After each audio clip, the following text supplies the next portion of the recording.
alih tulang punggung keluarga. Itulah hebatnya wanita. Maka wanita bisa menjadi laki-laki, laki-laki tidak bisa menjadi seorang wanita. Betul bu? Wong wedok iso macul kaya wong lanang reso meteng kaya wong.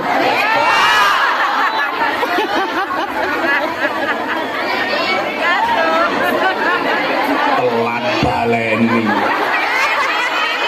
Aku bukan cowok murahan.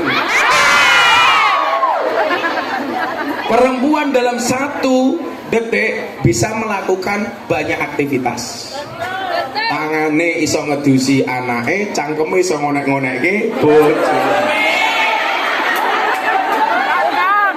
Itu hanya perempuan.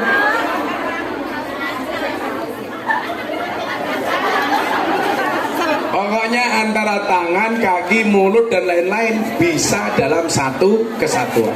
Itu hanya perempuan. Nah, maka saya bilang perempuan memang manusia, perempuan memang diciptakan lebih lemah dibandingkan laki-laki.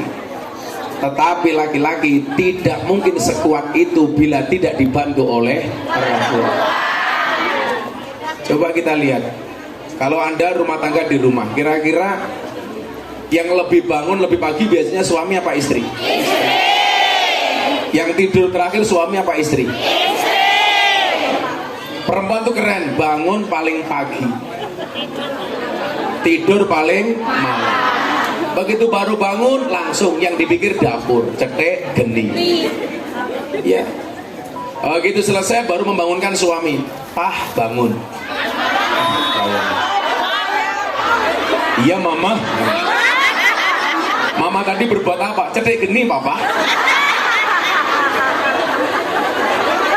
Kadang-kadang suami juga nggak pengertian, dibangun papa bangun, malah dia jawab apa mah lagi. Salat subuh sama suami, kita menjadi makmum, laki-laki menjadi imam. Selesai sholat sudah jelas urusan anak. Jarang suami yang mau memandikan anak, istri lagi. Ngantar sekolah bahkan juga istri, alasannya suami bekerja. Betul bu? Bahkan nganter minuman pun juga istri. Ning mbuh bojone sapa?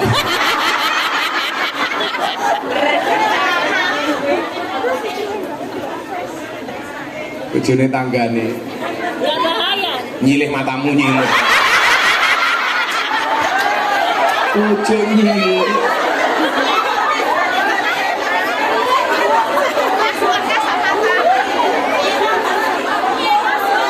Akhirnya malah nyanyi, tuku bawang keliru merica, wis kebecut sayang malah dipek. Menunggu ya bocah-bocah yang jawab, orang apa-apa Gus, rasa duweni sementing iso ngeloni. Ya, bisa.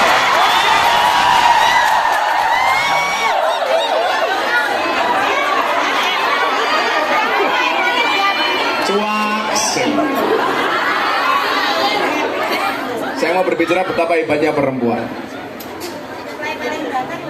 Jadi pagi sudah ngurus anak, pulang dari sekolah nganter anak harus masak, nyusul suaminya ke sawah bawa sarapan. Siang pulang, ada pengajian, jadi panitia pengajian melu rewang. Sore masih belum capek, cangkeme rasan-rasan tonggo. Aktivitas yang paling menyenangkan. Sing lakoni adem ayem, sing nyawang kakean. Biasanya jilbabnya hijau.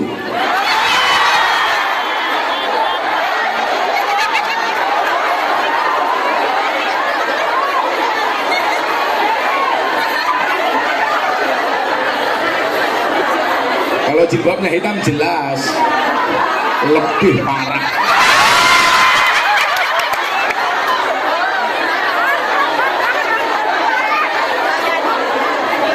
Selesai rasan-rasan pulang, melu pengajian.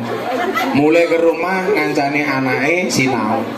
Rampung gending ngudang anake, rampung ngudang anake ngudang. Itu perempuan, malah tonggone.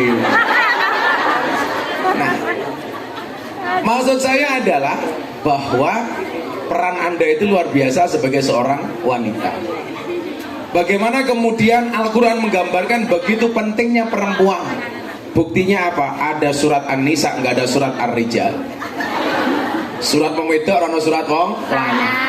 Bahkan surat setelah Al-Fatihah itu juga diperuntukkan untuk betina. Al-Baqarah, sapi betina. Jelas sapinya betina, begitu ada syariat korban, yang dikorbankan yang jantan.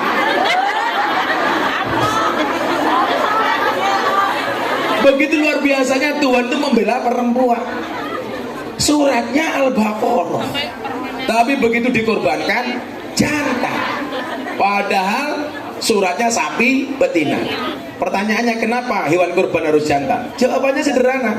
Kalau betina jangankan berkorban, mengalah saja tidak mau.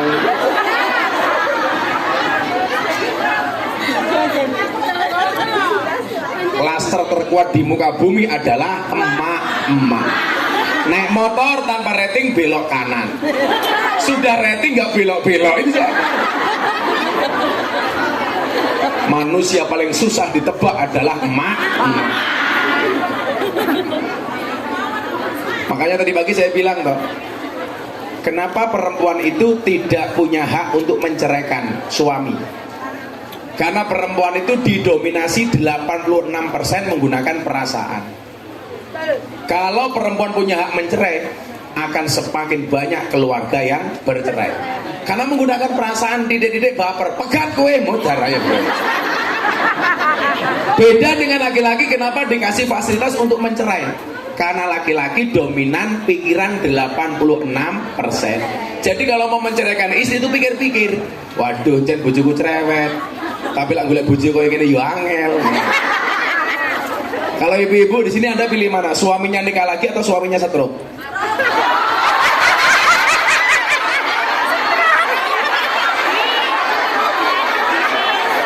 Bedeni.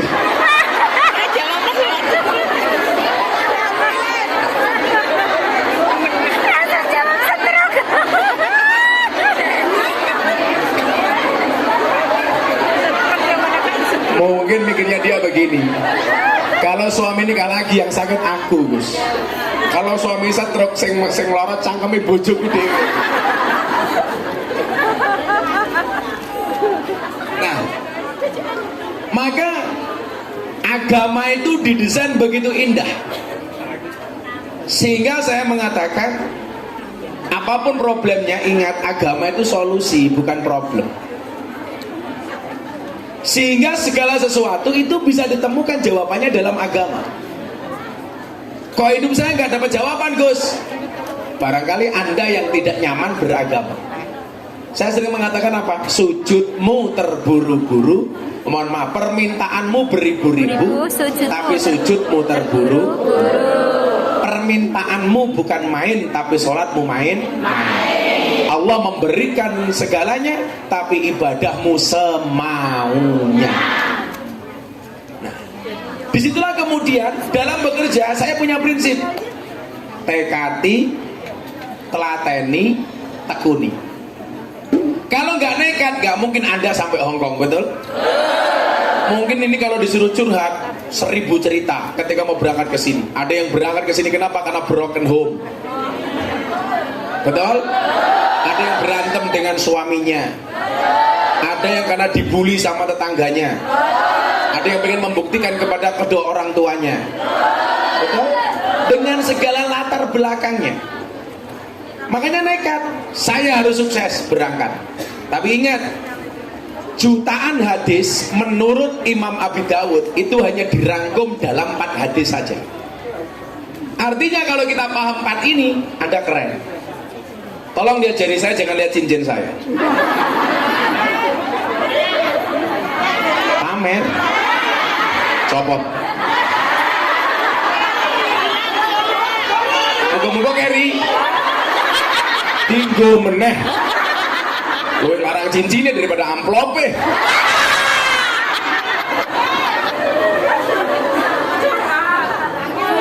Saya ditanya sama beberapa kiai, Gus, kenapa kalau ngaji itu harus nyenengke? Saya jawab, orang hidup di dunia itu harus bersenang-senang. asalkan jangan maksiat. Ya kalau Anda ngaji gini udah senang kan nggak mungkin main ke kafe.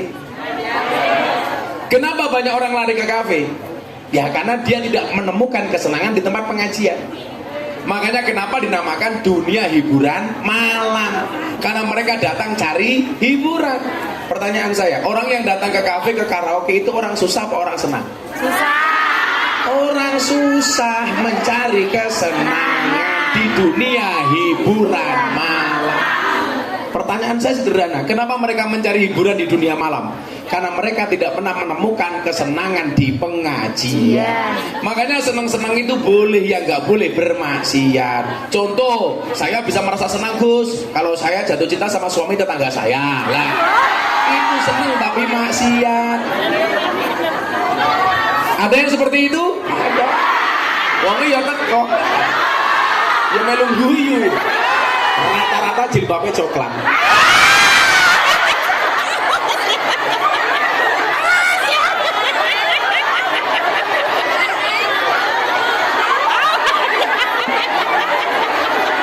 Sing kono malah jawab pas.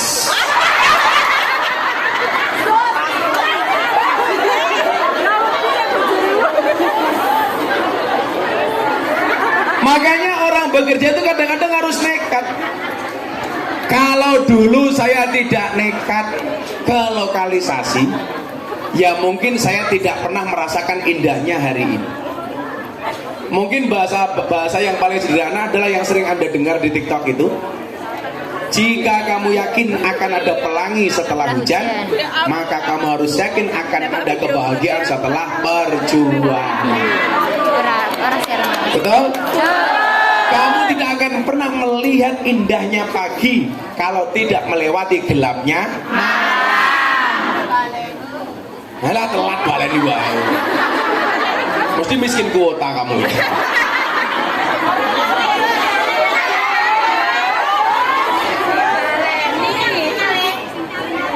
Gak usah live, direkam saja yang bagus nanti diposting di TikTok. Miskin kuota live. So eksis loh. Follower telu yang gaya.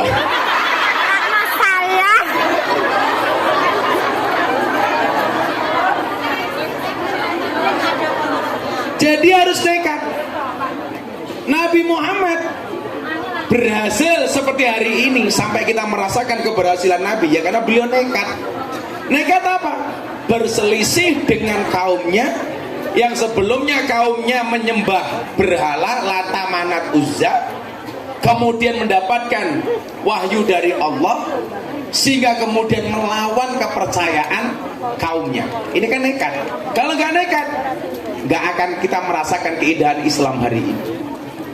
Makanya kenapa Umar bin Khattab itu kalau sholat tengok ke kanan dia tersenyum, tengok ke kiri dia menangis.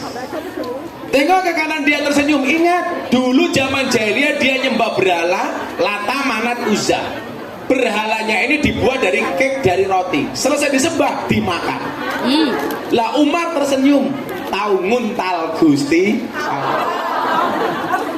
Begitu tengok ke kiri, Umar menangis. Kenapa? Ingat dulu dia pernah menimbun, mengubur anaknya hidup-hidupan. Ketika anaknya perempuan, sementara kebiasaan jahiliyah perempuan harus dibunuh ketika lahir. Maka begitu jahiliyah, bayi lahir langsung dilihat titit apa tutut. Titit selamat, titit selamat, tutut mati. Kalau totot, ganti berarti.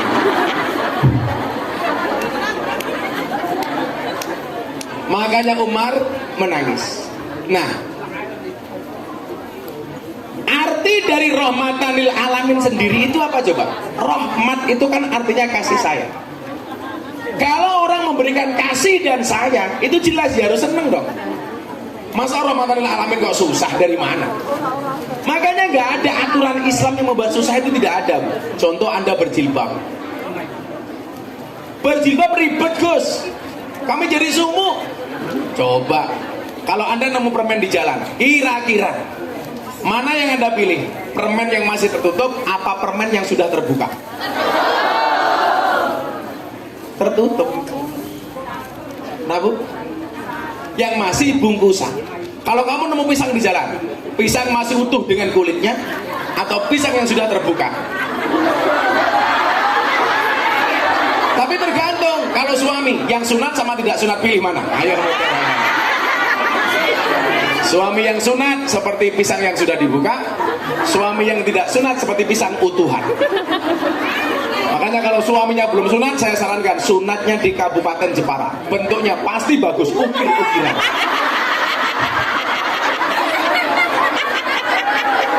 Muter-muter.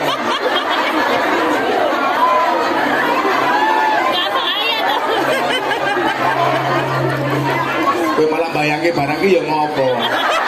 Kok malah kaya kursi lah.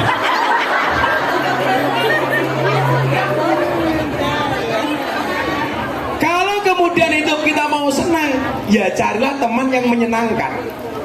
Nah, kan ini judulnya soal sahabat tau? Karakteristiknya seperti apa? Coba Anda ingat, manusia itu unik. Ada yang berbuat baik karena ketulusan, ada yang pura-pura baik karena keperluan. Ngomong ulangi tak ajar. Oke, siapkan kameranya.